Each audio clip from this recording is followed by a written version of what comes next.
네, 안녕하세요. 투엔치의 엔치입니다. 서퍼입니다. 오늘은 드디어 많은 분들이 기다리시던 너무 많이 기다리시는 것 같아서 네, 좀 호다닥 가져왔고요. 네, 유니티 실적 발표를 가져왔습니다.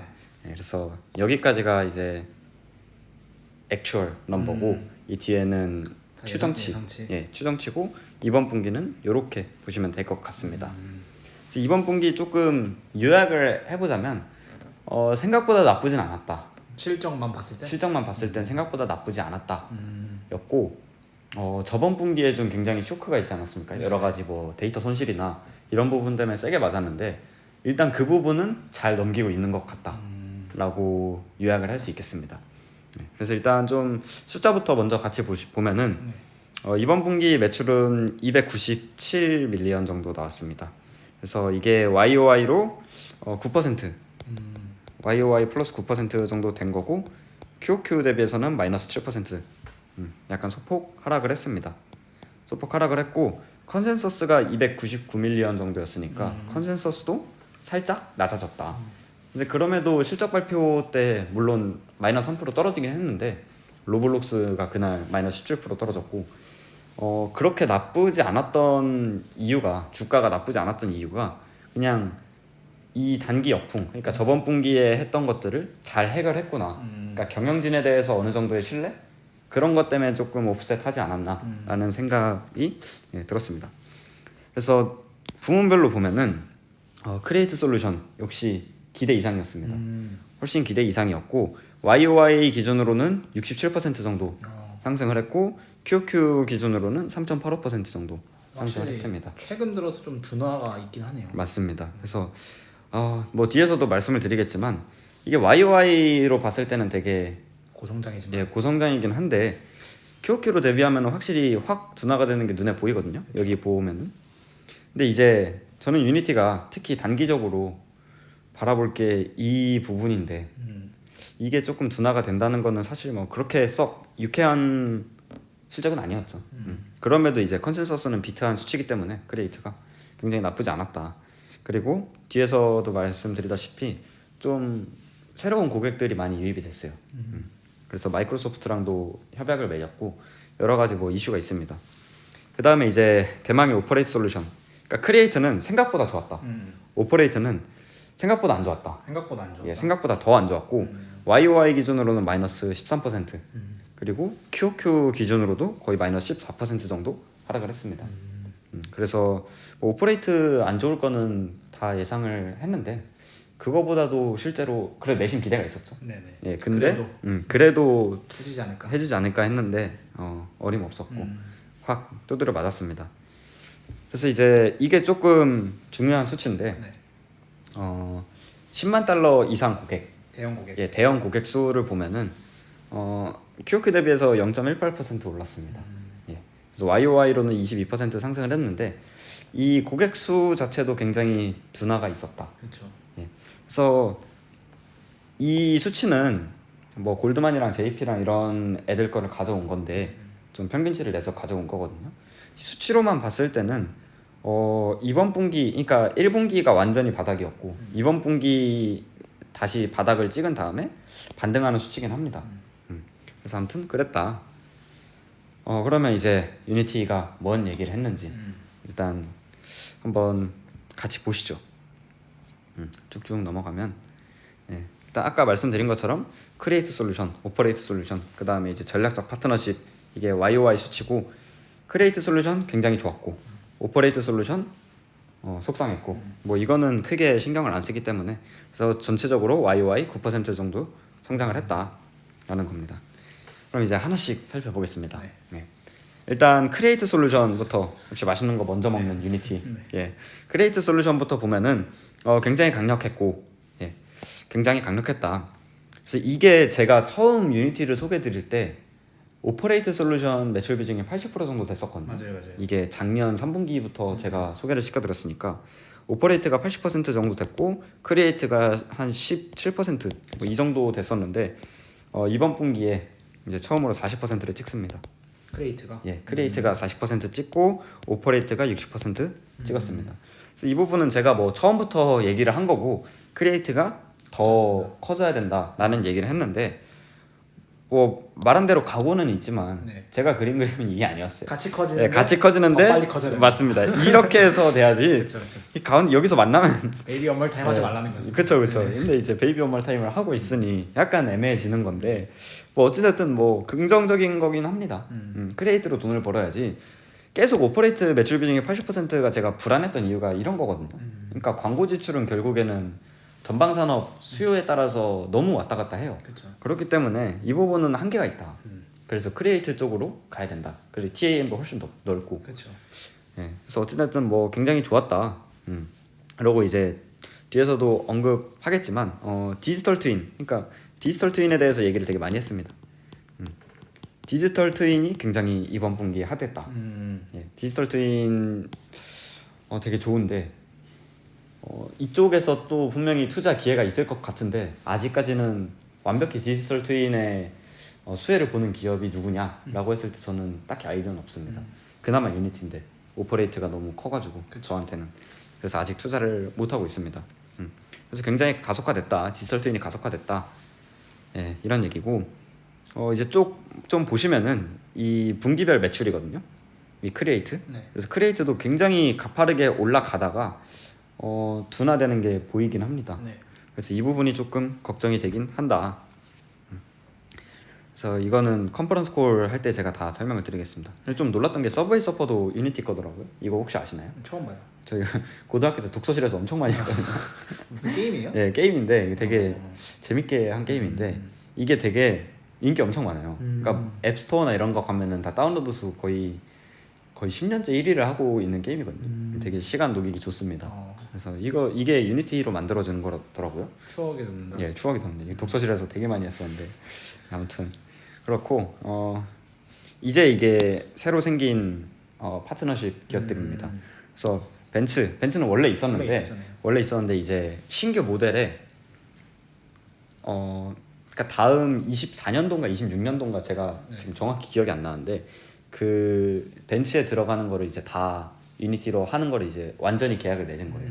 그래서 다음부터는 유니티로 들어간다. 처음에 찍먹하다가 맛있네 계속 하자 해서 예, 맞습니다. 이제 확장을 한 거고 그 다음에 이제 캡지민이 이거는 유럽의 IT 솔루션 기업인데 예, IT 솔루션 기업이고 이거는 일본의 3대 건설사. 오바야시. 예, 맞습니다. 이름부터 일본이네. 예, 일본입니다. 그래서 일본의 3대 건설사. 그러니까 보시면은 이게 다 난게이밍이거든요. 그렇죠. 그래서 이런 거는 되게 크리에이트 부분은 되게 잘 하고 있다. 사실 저는 분사해줬으면 좋겠어요. 아 크리에이트만? 예, 크리에이트만 거기에 투자하고 분사해주면 싶다. 여기에 좀 많이 투자를 할 건데 뭐 뒤에서도 얘기하겠지만 지금 유니티를 둘러싸는 건 그냥 M&A거든요. 지금 오퍼레이트는 이미 다 맞았고 M&A가 지금 어떻게 보면 단기적으로 유니티 트레이딩을 하는 데 있어서 가장 중요한 이슈고 M&A인데 이 M&A도 결국 다 오퍼레이트 관련된 거여서 사실 저는 이런 거 별로 안 좋아하거든요. 네. 일방적으로 인수를 해야지 뭐 그렇게 성장성 없는 그러니까 멀리 보고 인수를 하는 건 좋은데 당장에 약간 메꾸려는 느낌으로 인수를 하는 것들을 굉장히 안 좋아하기 때문에 크리에이트만 있으면 따로 투자를 하고 싶다. 어쨌든 새로운 기업들이 많이 들어왔다. 네. 특히 난게이밍 부분에 이거는 미국 국방부입니다. 여기 써 있네요. 게임이 아닌 거에서 하드 비중이 이렇게 올라갔다. 예, 맞습니다. 예. 그래서 난게이밍도 40% 정도 됐고 뭐 이것도 다 뒤에서 컨퍼런스 콜에서 좀 자세히 설명을 드리겠습니다. 좋습니다. 예. 그 다음에 오퍼레이트 솔루션. 여기서 이번 분기에 체크해야 될 게 첫 번째 데이터 손실. 데이터 손실을 하면 그 IDFA로 인해서 못 쓰게 된 데이터. 맞습니다. 예, 맞습니다. 그래서 저번 분기에 엄청 세게 맞았던 게 첫 번째가 데이터 손실이었고 두 번째가 이 오디언스 핀포인터. 뭐죠? 이게 이제 정확도. 아 정확도. 예. 정확도 향상하는 약간 그런 툴인데 이 부분에서 좀 문제가 있었고 이게 데이터가 손실되다 보니까 이게 결국에는 머신러닝이거든요. 그래서 머신러닝이니까 이 부분에서도 문제가 생겨가지고 타겟율이 확 떨어졌어요. 그래서 이게 진짜 크리티컬하다라고 저번 분기에도 말씀을 드렸는데 다행히 굉장히 개선이 됐다. 그래서 오디오스 핀포인터는 엄청나게 좋았고 그리고 데이터 손실도 이제 문제 없다라고 밝혔습니다.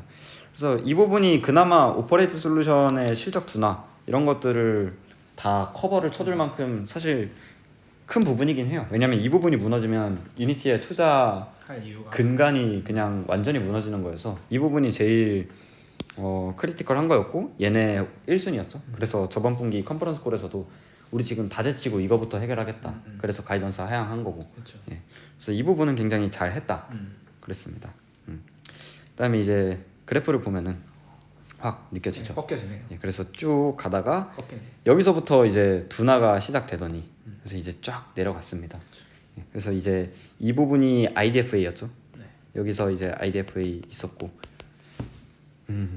슬픈 네. 예측은 틀리지가 않네요. 또 올라가면 되죠. 예, 또 올라가면 되는데 예, 어찌됐든 이렇게 됐다. 그래서 이거는 뭐 이게 조금 이번 분기에 중요한 건데 이것도 뒤에서 다시 설명을 드리는 걸로 하겠습니다. 예, 그 다음에 이제 이온 소스 이 부분도 좀 굉장히 관심이 많으셨을 텐데 이게 아이온 소스? 아이온 소스. 아이온 소스. 예. 아이온 소스 쪽에 이제 저는 밸류에이션을 따로 했었는데 물론 정답은 아니겠지만 제 스스로 밸류에이션을 한 모델이었고 네. 그 부분에 조금 수정이 있습니다. 음.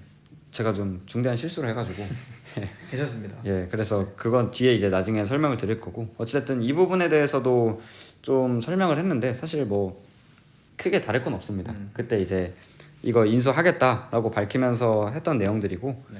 1빌리언 이제 조정 에비타 이런 것들이 24년에 추가가 되고 너무 센데. 그쵸 너무 세죠. 어떻게 2년 뒤에 1빌리언의 예비다가 나와요? 그 EV 예비다 따지면은 진짜 싼 건데. 그쵸. 네.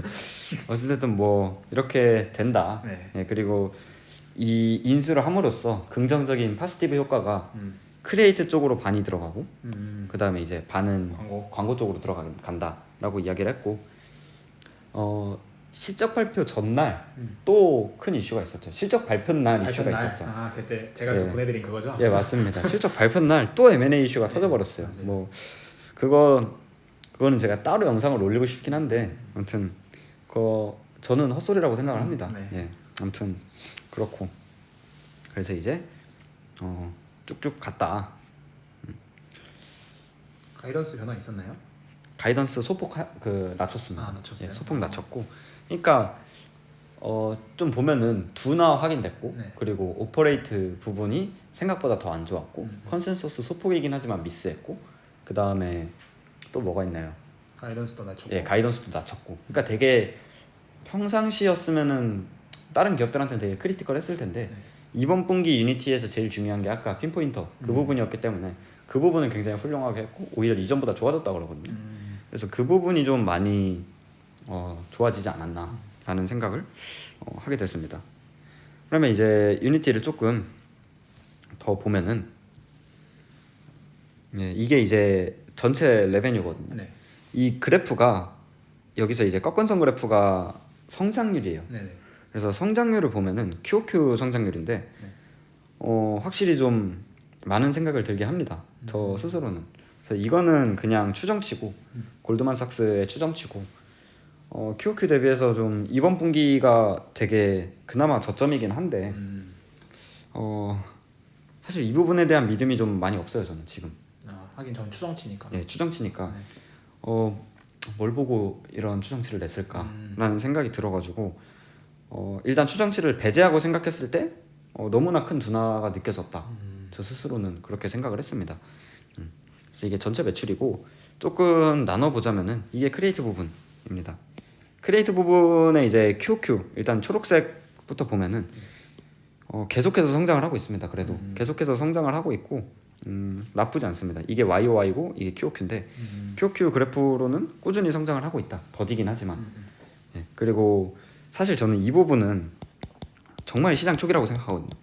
초기 시장이다. 예, 초기 시장인데 초기 시장에서 사실 이 부분 유니티만큼 할 수 있는 기업도 없다고 생각을 하고 굉장히 투자 가치가 높다라고 생각을 하고 있는데 이 오퍼레이트 베이비 원몰 타임을 그려주는 예, 오퍼레이트 부분을 보면은 바로 마이너스가 찍히거든요. 여기가 이제 절대값으로 0이니까 계속해서 이제 마이너스가 찍히고 있고 이 부분에 대해서는 조금 고민이 많긴 합니다. 그래서 좀 정리를 하면은 긍정과 부정이 너무 혼합돼 있어요. 이 부분 좋다, 이 부분 안 좋다. 이게 너무 혼합이 돼 있어서 정말 길게 보실 거라면 어쨌든 이 크리에이트 부분이 계속해서 올라갈 거니까 정말 길게 보실 거라면 좀 저점에서 계속 비중을 늘리면서 투자를 하는 게 좋을 것 같고 그게 아니라면은 저는 지금 그냥 아예 안 사는 게 좋을 것 같거든요. 개인적인 생각으로 봤을 때는 어찌됐든 오퍼레이트가 아직까지 매출 비중이 크고 해봐야 반반인데 너무나 큰 리스키함이 있다. 어쨌든 그렇습니다. 그 다음에 이제 넘버 오브 커스터머 같은 경우도 굉장히 둔화가 되는 게 보여가지고 사실 저는 그래요. 이번 실적 발표 다 봤는데 네. 다 보고 덜 빠졌다라는 생각이 들었거든요. 아. 마이너스 그때 실적 발표 날 마이너스 3.3% 정도 하락을 했었는데 네. 이 정도 내용이면 더 빠져야 되는 거 아닌가? 라는 생각이 있었고 네. 그 다음 날부터 또 시장이 엄청 반등하면서 유니티도 엄청나게 오르고 있어요. 지금 거의 $60 가까이 돼가는데 맞아요. 걱정스럽긴 합니다. 저는 이 부분이 좀 걱정스럽다. 그럼 이제 컨퍼런스 콜을 조금 보겠습니다. 네. 컨퍼런스 콜을 좀 보면은 일단 비즈니스 업데이트. 네. 비즈니스 업데이트부터 보면은 비즈니스 업데이트.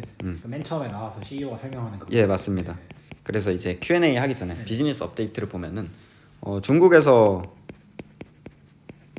새로운 조이트 벤처를 설립을 했습니다. 그래서 이제 중국 뚫기가 네 게임 엔진이라서 괜찮으려나? 원래 중국 게임 수출이 워낙 빡세가지고 빡세죠. 네, 이건 엔진이니까 또 괜찮을 것 같기도 해요. 그렇죠. 그리고 이게 알리바바랑 이런 애들이랑 좀 파트너십을 맺고 하는 거여가지고 얘네 엔진 기반으로 게임을 만드는 거니까 괜찮을 수 있겠네요. 네.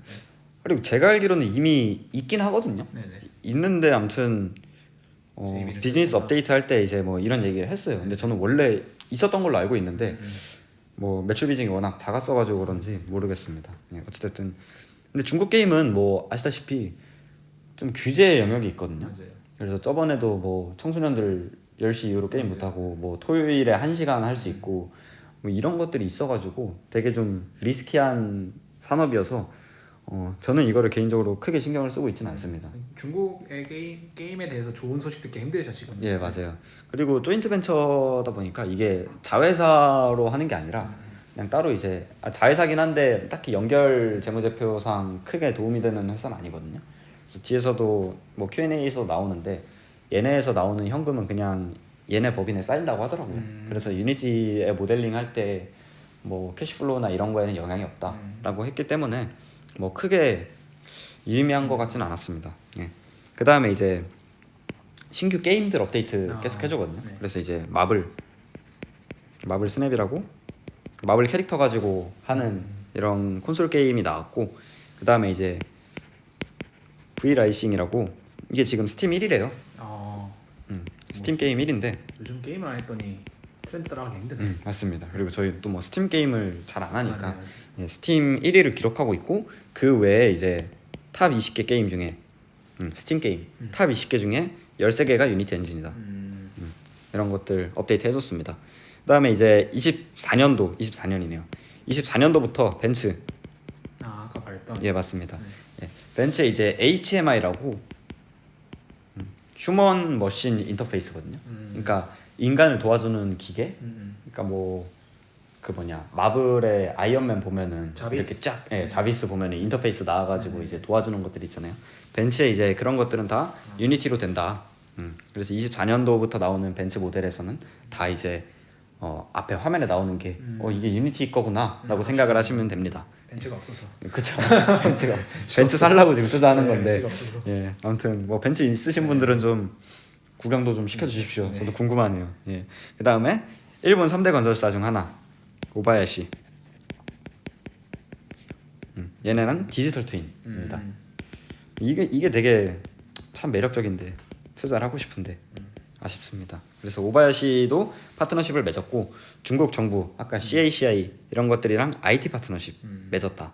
그리고 캡제미니 아까 유럽의 IT 서비스 하는 애들 그래서 IT 서비스 쪽으로도 많이 확장이 됐다. 그 다음에 마이크로소프트 애저와 계약을 맺었다라고 해서 저는 오 대박인데 이러면서 봤는데 별거 아니었군요. 아니요 유니티가 사용하는 거예요. 아 유니티가 애저를 쓴다. 아. 그러니까 마이크로소프트가 유니티를 쓰는 게 아니라 유니티가 애저. 마이크로소프트를 쓰는 거여가지고 이제 파트너십을 맺었다. 아, 약간 의미 없는 뉴스였구나. 대박인데 했는데 뭐 의미는 있는데 약간 좀 속상하긴 했습니다. 까비 이런 게 있었습니다. 반대였어야 되는데. 예, 그렇죠.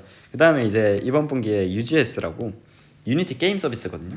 이게 유니티 게임 서비스의 줄임말인데 이것 때문에 이제 이거랑 연동이 되는 거예요. 아, 네, 이게 뭐냐면 유니티를 사용해서 이제 게임을 만들면은 개발자들이 호스팅을 관리하고 네. 이제 게임 수익을 관리하고 이런 게임 운영 관리 그러니까 게임 회사도 업무를 해야죠. 그쵸, 네, 그쵸. 업무를 해야죠. 이 모든 것들을 네. 이제 클라우드에서 가능하게 하는 거거든요. 예, 클라우드에서 되게 간편하게 할 수 있는 거 이런 것들을 이제 유니티 게임 서비스라 그러는데 이 모든 것들을 하는 거를 이제 6월에 출시를 했어요. 아 유니티를 사용하는 고객들이 그 서비스를 클라우드 베이스로 쓸 수 있게. 클라우드 해주는- 베이스로 쓸 수 있게 해주는 거예요. 네. 그래가지고 쓴 만큼 냅니다. 음, 그래서 이거를 하려고 마이크로소프트랑 계약을 한 거예요.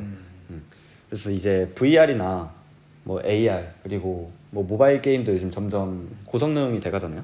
그러다 보니까 일반 컴퓨터 뭐 사람들이 다 HPC를 쓸 수는 없으니까 노트북이나 이런 데서 너무 그런 것들이 커지다 보니까 그냥 아예 클라우드로 만들어 놓은 거죠.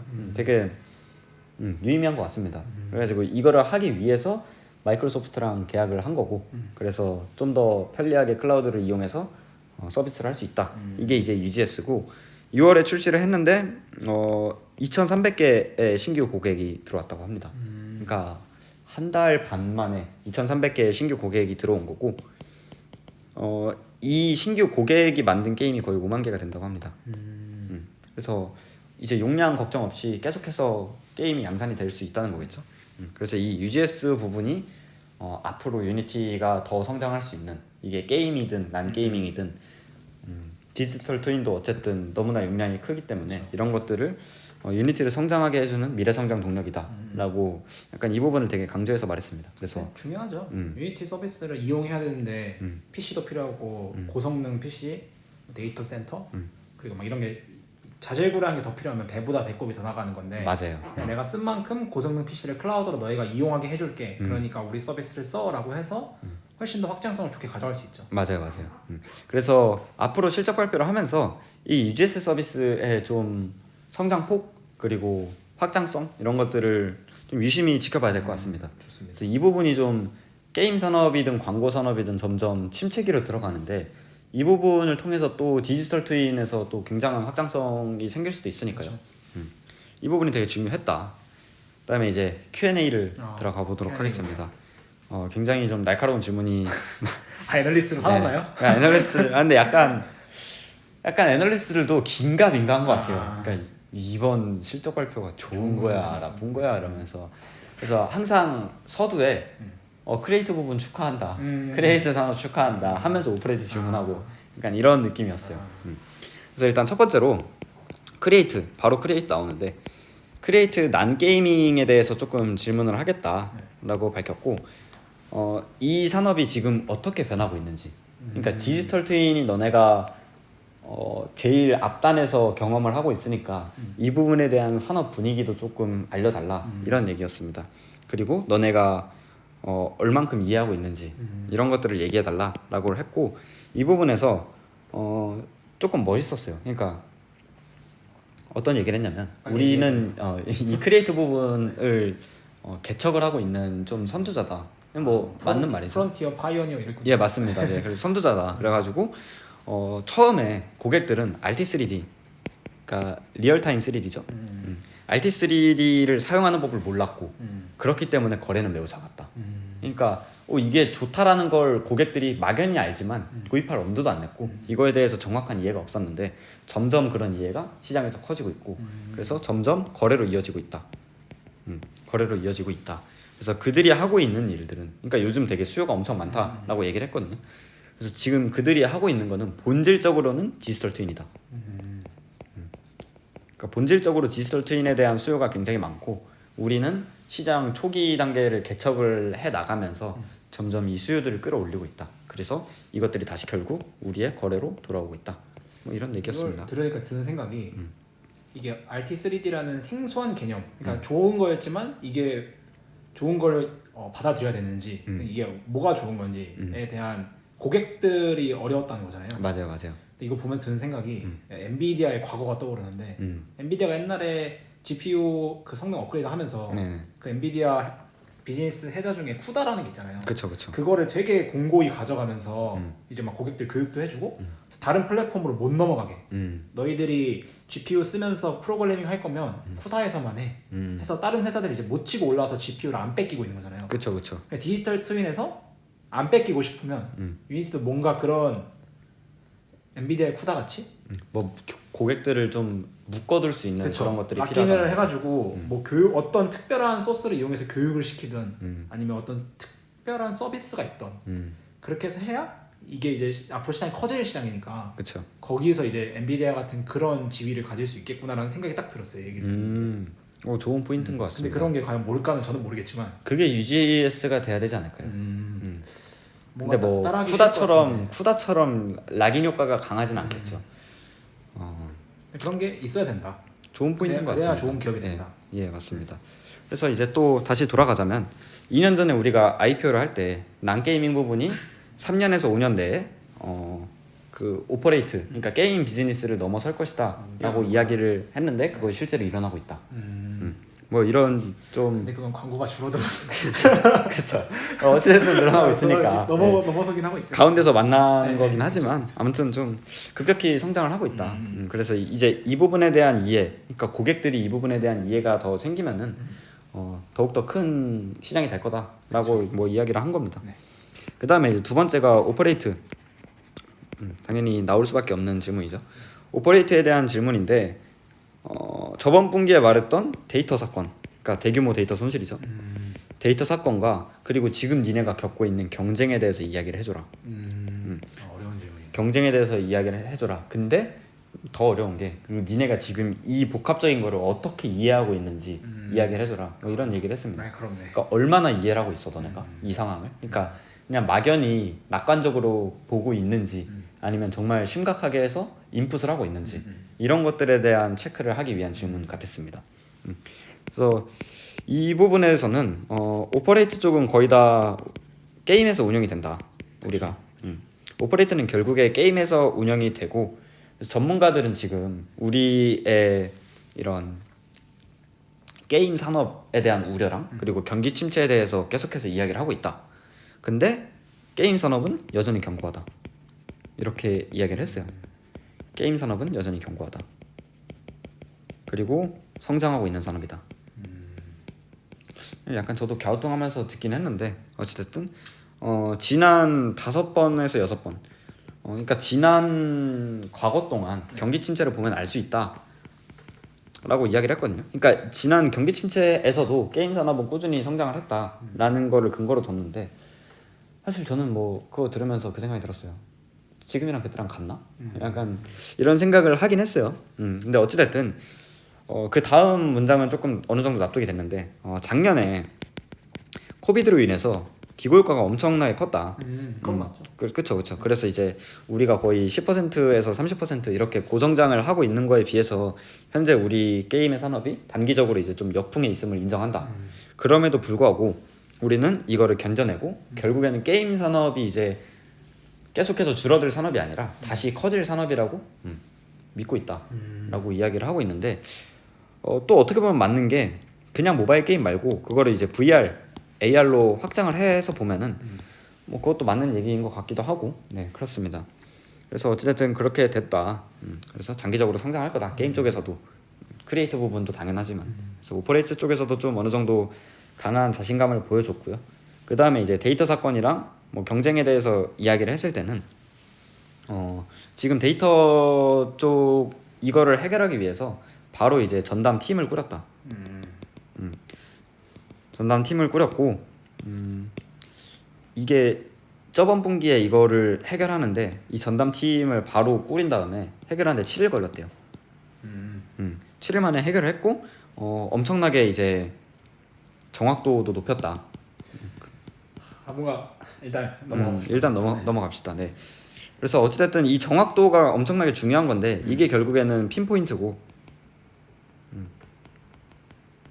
이 핀포인트고 이 핀포인트에 대해서 우리는 계속해서 자원을 아낌없이 투자할 것이다. 그리고 이미 전담팀이 꾸려졌고 이런 사건들에 대해서 대비책이 마련돼 있기 때문에 앞으로는 연초와 같은 사건 이런 것들이 절대 일어나지 않을 것이다. 라고 거의 반성문 아닌 반성문을 썼습니다. 해명 방송이 예, 해명 방송을 했습니다. 뭔가 근데 약간 좋은 말인데 분명히 지난 분기 콩콜 때 네네. 그 IDF 때문에 힘들다라는 식의 내용이 있었던 것 같거든요, 제 기억으로는. 있었어요. 예, 근데 맞아요. 7일 만에 해결할 거였으면 해결했다 하지 거기서 그냥. 근데 이건 약간 조금 다른 게 이 네. 데이터 사건이 네. 물론 IDFA도 있는데 네. 이게 제가 정확히 기억이 안 나는데 이게 약간 그냥 기업 직원의 자체. 실수였던 것 같거든요. 기업 자체의 문제. 예, 기업 자체의 문제였던 것 같거든요. 그런데 이제 IDFA까지 겹쳤었던 거고. 예. 그래서 이 부분을 어느 정도 이제 다 해결이 됐고 앞으로는 이 사건이 절대 일어나지 않을 것이다. 미안하다. 우리 실수였다. 예, 우리 실수였다. 미안하다. 예, 미안하다. 뭐 이런 얘기겠죠. 괜찮아요. 그럴 수 있지. 그다음에 이제 이거는 뭐 짧은 거긴 한데 지금 광고 시장이 매우 어렵다. 네. 예, 매우 어렵다. 그래서 고객들에게 인센티브 줄 생각 있냐? 그러니까 뭐 가격을 인하한다든지 뭐 추가적인 요인을 줄 수 있냐? 뭐 이런 내용이었고 인센티브 제공하지 않을 거다. 그러니까 이거 단기적으로는 지금 침체를 어느 정도 해결할 수 있는 극복 방법이겠지만 장기적인 걸로 봤을 때 그렇게 전혀 유의미하지 않은 방법이다. 그래서 이거는 결국에 우리의 NPV, 그러니까 net profit value죠. 그러니까 우리의 순이 그쵸. 네. 우리의 장기적인 이익을 결코 해결할 방법은 아니고 우리는 장기적으로 봤을 때 장기적으로 운영을 한다. 게임을 사업을 운영을 한다. 그래서 이거는 결론적으로는 X 안 하겠다. 뭐 이런 내용이고 저도 뭐 굳이 굳이 할 필요 없죠. 굳이 할 필요 없다고 맞을 거 생각합니다. 세게 맞고 예. 잘할 때 잘하면 됩니다. 뭐 진작에 해가지고 안 맞으면 모르겠는데 맞아요. 이미 다 맞았는데 그리고 뭐 인센티브 준다고 해봤자 더 들어올 것 같진 않고 침체되면. 아니, 이거에 대해서 조금 뭐 말 나온 김에 얘기를 하자면은 좀 어렵긴 한데 네. 이번에 로블록스가 네. 마이너스 17%가 됐고 네. 유니티가 마이너스 3% 정도였고 네. 그 다음에 TTD가 플러스 36%, 37% 이랬잖아요. 네. 이것도 광고 쪽이거든요. 맞아요. 근데 그러니까 제가 TTD라는 기업을 정말 유니티까지 깊게 알지 못해가지고 정확히 이게 설명드릴까 말까 하다가 그랬는데 얘는 뭐 서퍼님도 TTD를 어느 정도 아시니까 제가 틀린 부분 있으면 짚어주세요. 제가 알기로는 TTD의 광고는 그냥 무차별적인 광고 이런 것들이 아니라 그러니까 TV에서 나오는 광고가 아니라 네. 스마트 TV, 그러니까 우리가 스마트 TV에서 우리가 보고 싶은 영화를 볼 때 이제 가끔 나오는 광고 있잖아요. 이런 광고를 해주는 애로 알고 있거든요. 네. 그래가지고 이쪽이 훨씬 시청자들의 유효 시청률이나 이런 것들이 되게 높대요. 그래가지고 기업들이 무차별적인 광고를 줄이고 이런 쪽의 광고에서 엄청나게 수요가 있다고 하더라고요. 그래가지고 TTD가 이번에 실적이 굉장히 좋았다로 알고 있는데 그냥 제가 이해한 바로는 뭐 저도 막 TTD를 제가 투자한 기업만큼 잘 알진 않는데 이 광고라는 게 무언가를 기반으로 광고를 해야 되잖아요. 그쵸 그쵸. 그게 중요한 건데 그 무언가에서 옛날에는 안드로이드든 iOS든 되게 정보가 오픈돼 있었단 말이죠. 그쵸 그쵸. 네. 그래서 그 무언가란 게 약간 우리가 그 사업을 할 거면 되게 퍼블릭하게 열려 있는 그런 데이터였는데 그게 IDFA가 들어오고 이렇게 바뀌면서 그 데이터가 퍼블릭이 아니게 된 거예요. 근데 그래서 타겟률도 낮아지고 광고 유효성도 낮아져서 이제 고객들이 안 쓰는 건데 TTD는 애초에 그 퍼블릭 데이터가 아니라 그 데이터 자체가 예를 들어서 서퍼의 데이터가 아니라 그냥 A의 데이터예요. 서퍼라는 정보가 없어요. 그냥 A의 데이터일 뿐이지. 그래서 A의 성향은 알 수 있는 거죠. A가 서퍼라는 건 모르고. 근데 유니티는 얘가 서퍼라는 개념이 있는 거예요. 그래서 이게 개인정보 위반이다. 너가 어떻게 일개 기업이 서퍼의 데이터를 다 갖고 있으면 어떡해. 근데 서퍼가 A로 바뀌는 순간 그냥 불특정 누군가가 되는 거지만 그쵸. 그 사람의 취향과 기호가 다 분석 가능한 거죠. 그래서 TTD가 그걸 기반으로 한다. 그러니까 기존 기업들은 예를 들어 서퍼님이 우영우를 보고 있다. 네. 그러니까 서퍼가 우영우를 보고 있고 김밥에 시선이 계속 간다. 네네. 그래서 김밥 광고를 보여줬다라고 네네. 하면은 TTD는 그냥 누군가가 누군가가. 우영우를 본다. 근데 김밥에 시선이 간다. 그러니까 이 누군가한테 김밥을 노출시켜 보자. 그쵸. 약간 이런 느낌인 거거든요. 제가 이해하긴 그랬어요. 음. 그 TTD는 CTV라는 광고 비즈니스를 하는데 맞아요, 맞아요. CTV. 그거는 저도 아직 이해가 깊지 않아서 뭐 관심 있으신 분들 공부해 보시면 네. 그게 약간 이런 거더라고요. 넷플릭스나 약간 그러니까 그냥 TV를 틀어서 나오는 광고가 아니라 예를 들어 우영우를 스마트 TV로 틀잖아요. 그럼 우영우를 튼 사람한테 김밥을 보여주는 거예요. 약간 그렇죠. 그러니까 애초에 타깃이 돼 있는 거죠. 그러니까 뭐 그런 식이었던 것 같아요. 그래서 기업들이 여기에 돈을 쓰고 있는데 그러니까 광고주들의 입장을 생각해 보면 이제 그 유니티의 그런 서퍼에게 김밥을 보여준다는 게 안 통하기 시작하니까 효율성이 낮아진 거죠. 그렇죠, 그렇죠. 그래서 이거를 해결해 줄 수 있는 대체제를 찾아가다 보니 이런 애들이 있는 거고. 맞아요. 사실 TT는 옛날부터 이걸로 주목을 받았어요. IDFA 처음 터질 때부터. 근데 최근에 오른 거는 과연 이것 때문인지는 잘 모르겠어요. 맞습니다. 그래서 아무튼 그래서 하고 싶은 말은 그러니까 고객들에게 인센티브를 줘봤자 아무 의미가 없다는 거죠. 결국에는 유효 시청률을 올려야 되고 그래서 이 핀포인터가 중요한 거고 그렇죠. 이 핀포인터가 어떻게 나아가야 될지 사실 저는 딱히 뭐 감은 안 옵니다. 그래서 그냥 크리에이트 부분에서 계속해서 잘 하고 그 다음에 UGS 쪽에서 좀 큰 성장을 보여주면 그래도 나쁘지 않지 않을까 뭐 이런 생각을 하고 있는데 아무튼 그렇습니다. 그 다음에 이제 이거는 또 말한 건데 아까 중국 조이트 벤처에 대해서 얘기해달라. 그래서 우리의 계산에 의하면은 한 1빌리언 정도의 현금이 유입될 것 같은데 현금이 유입될 것 같은데 이거를 이제 우리가 모델링을 할 때 손익계산서에 이제 비지배 지분 이쪽에 1빌리언 캐시플로우를 반영을 하면 되는 거냐? 네. 뭐 이거에 대한 답변으로는 일단 1빌리언 아니고 200밀리언이다. 220밀리언이다. 갑자기 확 줄었네. 예, 무슨 1빌리언 어떻게 나온 거냐? 이거 220밀리언이고 이거는 중국의 조인트 벤처에 그냥 남을 거다. 그래서 우리는 그냥 이 조인트 벤처의 대주주일 뿐이지 이거를 가지고 뭐 캐시플로우가 들어오거나 하진 않는다. 신경 쓰지 마라. 네, 맞습니다. 그다음에 이제 마이크로소프트와의 파트너십에 대해서 좀 더 자세히 얘기해달라. 얘도 잘못 들었나 봐요. 그때 설명할 때 마이크로소프트 있으니까 뭐야 이거 좀 더 대형 얘기해. 고객인가? 네, 굉장히 신나서 얘기했거든요. 마이크로소프트 얘기해달라 했는데 아까 그 내용이죠? 맞아요. 그래서 엑스박스 측과 홀로렌즈 마이크로소프트가 하고 있는 거죠. 홀로렌즈에서 이미 굉장히 강력한 파트너다. 그렇죠. 이 엑스박스는 결국엔 게임인 거고 게임 쪽에서 만드는 걸 유니티를 쓸 거고 홀로렌즈도 AR이잖아요. AR이기 때문에 이것도 유니티를 사용할 거고 이미 우리는 마이크로소프트와 이런 비즈니스에서 굉장히 강력한 파트너십이 있었는데 이번에는 우리가 고객으로 들어가는 거죠. 애저. 그리고 현재 지금 3D 산업에서 굉장히 강력한 이제 요구 사항이 분명하다. 3D 쪽에서의 요구 사항은 데이터 용량이 크다는 거다. 그렇죠. 그러니까 사용자든 뭐 개발자든 이 용량 때문에 굉장히 요구 사항이 많다. 일단 2D로 돼 있는 픽셀을 한층 더 적체를 시켜야 되니까요. 3D면은.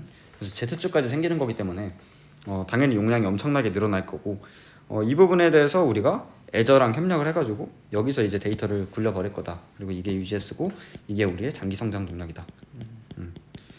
뭐 이런 내용이었습니다. 그래서 저는 이번 분기는 이게 제일 중요했던 것 같고 그래도 뭐 최악은 아니었다. 숫자만 봤을 때는 조금 그렇다고 하더라도 콘텍스트 자체가 그렇게 나쁘진 않았다라고 정리를 할 수 있겠습니다. 이게 Q&A 끝난 건가요? 예, 이제 Q&A가 끝이고 뭐 더 있긴 했었는데 네. 중요한 건 아니어서. 그렇죠. 그렇게 뭐 중요한 건 아니어가지고 그리고 오늘 또 할 내용이 많기 때문에 그렇죠. 아 밸류에이션도 가져오셨군요. 가져왔습니다. 이거는 저번에 뭐 한번 설명을 드렸었는데 이 부분에 대해서 조금 직접적으로 언급한 부분이 있어서 회사 측에서 그거를 가져왔었고 그리고 제가 실수했었던 것도 있었고요. 그래서 이게 이제 조금 같이 따라가자면은 아이언 소스를 인수하기 전에 주가가 39.76달러다. 근데 이 밸류에이션 모델의 전제가 있어요. 가장 중요한 전제가 인수 전날 가격이 적정가다. 그러니까 가치를 반영하고 있는 거다라고 했을 때, 그러니까 39.76달러가 원래 유니티의 주가라고 예상을 하고 이제 거기서부터 들어가는 거지. 뭐 내재 가치가 90달러다 이런 것들은 일단 배제를 하고 봤습니다. 인수로 인해서 주가가 어떻게 변경이 될 건지에 대한 것들을 다룬 거고 39.76달러에서 이제 296밀리언 정도의 쉐어스가 있고 그다음에 이제 쭉쭉 해가지고 EV가 이렇게 나오거든요. 엔터프라이즈 밸류가 이렇게 나오는 거고 이제 인수를 하고 나서 엔터프라이즈 밸류가 이렇게 변경이 된다. 여기까지는 했었고 그다음에 이제 그때 마켓캡이 이제 이렇게 계산이 됐었는데 이렇게 계산이 된 게 아니라 제가 이걸 썼었거든요. 마켓캡을. 네, 거의 이걸 썼던 것 같아요. 근데 이제 지금 4.4빌리언을 가지고 인수를 하는 거잖아요. 그러니까 인수전 마켓캡을 써버렸다는 거죠. 그렇죠. 네네네. 그러니까 이 4.4빌리언을 가지고 인수를 하는 건데 네네네. 비용으로는 반영을 해놓고 자산에 안 넣었다. 자산에 안 넣은 거죠. 네. 그러니까 분명히 인수를 했으니까 가치는 올라갈 거 아니에요. 그쵸. 네, 뭐 쓰레기를 인수하는 건 아니라면 맞아요. 어쨌든 여기서도 캐시플로우가 실제로 있는 기업이니까 네네. 그거에 대한 가치를 반영을 해줬어야 되는데 그래서 이걸 그냥 4.4빌리언 가치로 반영을 했습니다. 그래서 마켓캡이 4.4빌리언이 더 늘어나야 된다.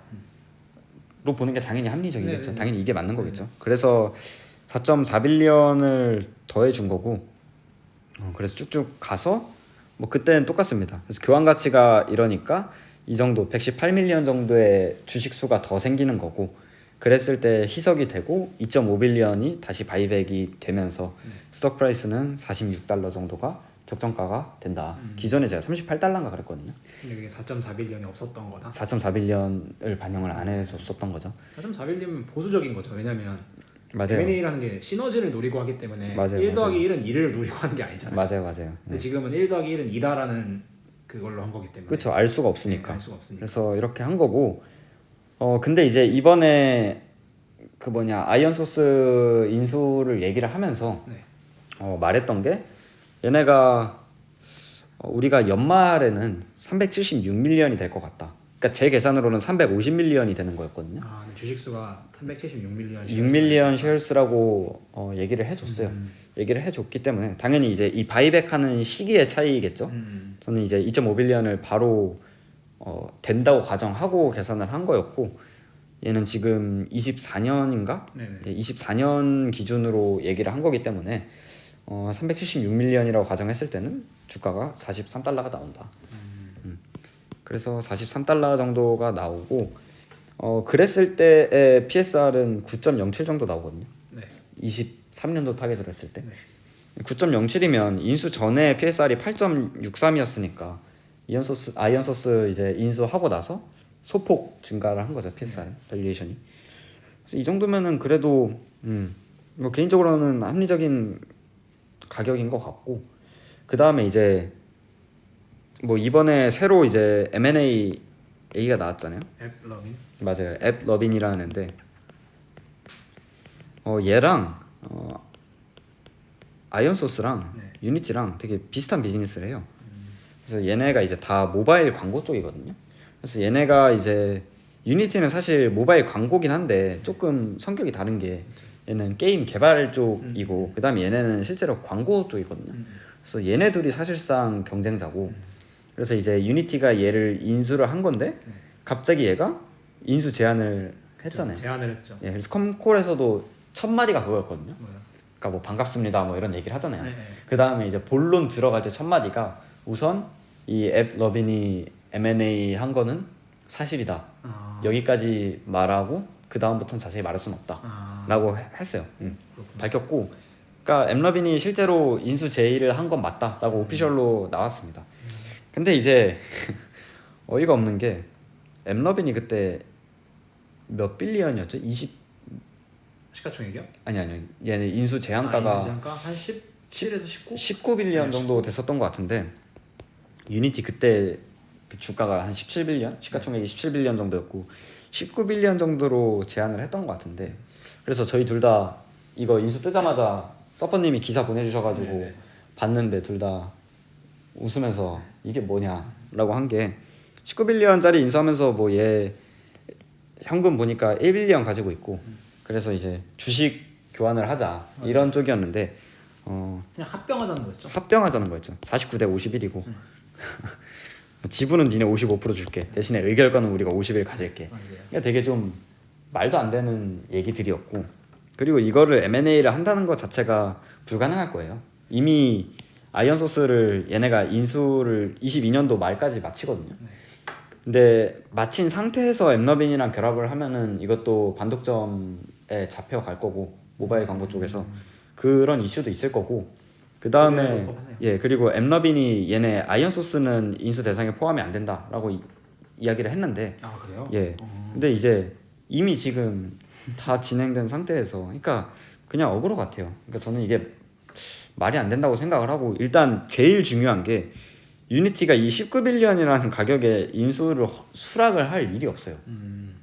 그 심지어 의결권 49% 가져가면서 19빌리언으로 인수를 어셉할 가능성이 저는 전혀 없다고 생각을 합니다. 거의 프리미엄 없이 하는 거니까. 예, 프리미엄 거의 10몇 프로밖에 안 주는 거기 때문에 이거는 사실상 유니티 입장에서는 그냥 아무런 득이 될 게 없는 M&A거든요.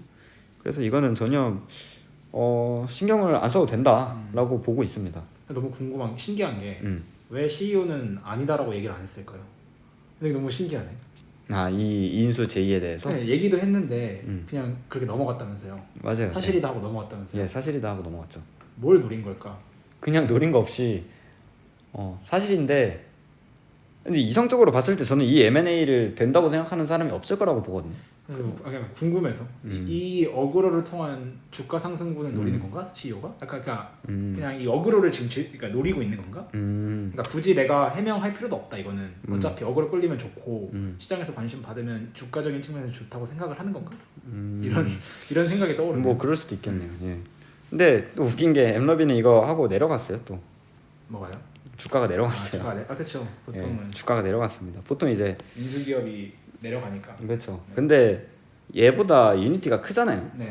그러니까 작은 기업이 유니티, 큰 기업을 인수할 때는 보통 얘가 올라가고 얘가 내려가야 될 것 같은데 신기하게 얘는 내려갔습니다. 그래서 어찌됐든 엠러빈 인수권은 저는 개인적으로는 전혀 신경을 안 쓰고 있는데 뭐 또 점점 진지한 얘기가 들려온다면은 제가 또 엠러빈의 발렌시시랑 인컴 스테이트먼트랑 다 가져와가지고 또 봐야죠. 다시 해드릴 테니까 뭐 너무 신경을 안 써도 될 것 같다. 네.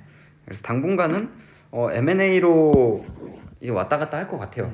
그러니까 뭐 앞으로의 이슈가 크게 남아 있는 게 없기 때문에 유니티 입장에서는 이미 바닥도 확인했고 광고 쪽 뭐 이게 바닥이 아닐 수도 있긴 하겠지만 그렇고 지금 가격이 거의 50대 후반인데 이 인수로 인해서 굉장히 시너지 효과가 많이 날 것 같다라고 생각하는 사람은 살 만한 가격인데 저는 애초에 이게 크리에이트도 아니고 오퍼레이트 쪽에서 나봐야 다이나믹하게 날 것 같지도 않고 이미 침체되어 있는 시장에서 뭐 마켓쉐어를 크게 가져올 것 같지도 않고 그래서 저는 이 M&A에 대해서 프리미엄을 그렇게 주고 싶진 않습니다. 그래가지고 지금 가격에 저는 매수를 안 하는 게 맞다고 보고 실제로 안 하고 있고요. 네. 그래서 좀 $40 밑에서는 조금 고민을 해보겠지만 유니티 지금 계속해서 오르고 있는데 우려는 있습니다. 그 부분에 대해서. 뭐죠? 이 오르는 게 왜 오르는 건지가 좀 중요한 거니까. 근데 뭐 시장이 오르고 있어서 나스닥이 저번 주에 7% 올랐으니까 그렇죠. 뭐 보통 이제 이런 기업들이 뭐 중소형주가 많이 중소형주가 많이 올라가서 뭐 그렇다고는 생각은 하고 있는데 어쨌든 꼭 이 제 가격이 정답은 아니니까요. 맞아요. 그리고 전 저번 주에 시장 방향도 못 맞춘 사람이기 때문에 너무 전적으로 맹신하지 마시고 그냥 참고해라. 네 저는 그냥 구독자분들이랑 뭐 서퍼님한테도 그냥 제가 지금 드는 생각 이런 맞아요. 것들을 다 공유하고 그러고 싶어서 그냥 가감 없이 네. 얘기를 하는 거고 당연히 이제 좀 어그로 끌려면 유니티 200불 갑니다 맞아요. 이러면서 영상을 올렸겠지만 그러고 싶진 않아가지고 저희가 그러지 않기로 했으니까. 네. 그렇게 자극적으로 하고 싶진 않고 네. 그래서 그냥 이렇게 인기 있는 종목이 고평가다라고 말할 수 있는 유튜버가 되는 걸로 맞아요. 예, 그렇게 얘기를 했으니까 뭐 악플 달아주셔도 뭐 할 말은 없습니다.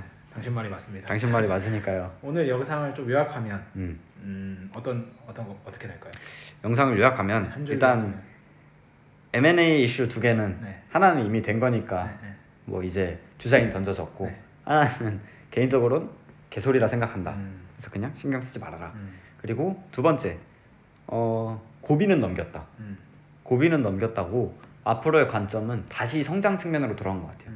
그러니까 그 전에는 얼마나 방어하냐의 측면이었다면 이제 다 맞긴 했거든요.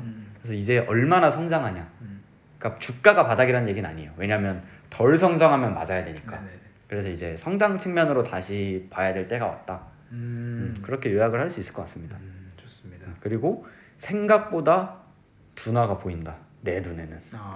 예, 그게 이번 영상의 핵심인 것 같아요. 좋습니다. 오늘 고생 많으셨고 네. 저도 빨리 블룸해서 올리겠습니다. 아니 요즘 주가가 너무 올라가지고 부담돼요. 둘 다 좀 친환경에 투자를 많이 하고 있는데 친환경들이 지금 두세 달 만에 2배, 3배씩 오르고 있어서 뭐 저희야 좋지만 가격에 대한 고민을 안 할 수가 없네요. 맞아요. 빨리 올려주세요. 빨리 해서 올리도록 하겠고 저희는 다음에 더 좋은 영상으로 찾아뵙는 걸로 하겠습니다. 예. 안녕. 안녕.